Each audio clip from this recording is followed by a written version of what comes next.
Hello there, Reddit enthusiasts, and welcome to Woven Webs. Today we have a post from a woman that says, I sleep with guys on my work trips and my husband doesn't know.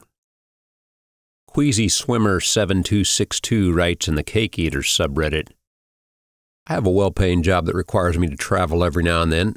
It can be stressful and especially lonely. So I entertain myself by going out. That's how it started, at least. After a while, I have needs, and I decided to hook up with some random guy. It was such a thrill. And I think part of the excitement is that it feels like it doesn't matter since you're not even at home. No one knows who you are, so you can do whatever. And yes, I know I'm cheating, but hey, I pay the bills, so I treat myself to a little fun. Yes, I do feel guilty, but I still love my husband. It just is what it is. So now, every time I go on a trip, I sleep with a guy or two, and it keeps things spicy and fun. It's some of the best sex I've ever had. Well, now that's quite a post.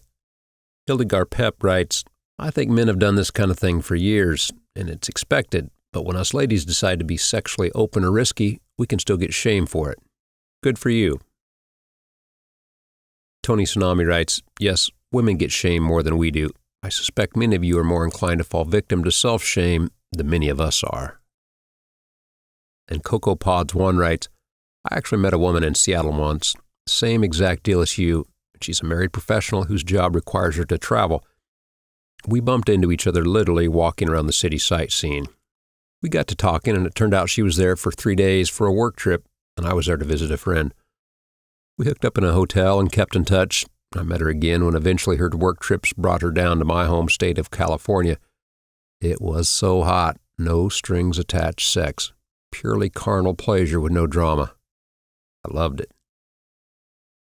King Draco 69 writes, LOL, if the food at home is lacking or bad, why not find a restaurant that will provide you the full attention you deserve? And if you're ever in Vancouver, I provide a full menu. Just in Time 92 writes, this is far more common than people realize. I travel periodically a bit for work, and I'm finding married women who are away on business and looking for something to entertain them is fairly common. It's a similar phenomenon to people going on vacation. Again, quite a story. But for me, there's one phrase she writes in here that really tells the tale. She says, I pay the bills. So this is alpha woman, this is boss babe. Then she goes on to say that she deserves it, and that because she's 1,000 miles from home, or whatever it is, that apparently the ties don't bind at that distance. I don't get it. Well, what do you all think? Let me know your thoughts, and I appreciate you listening.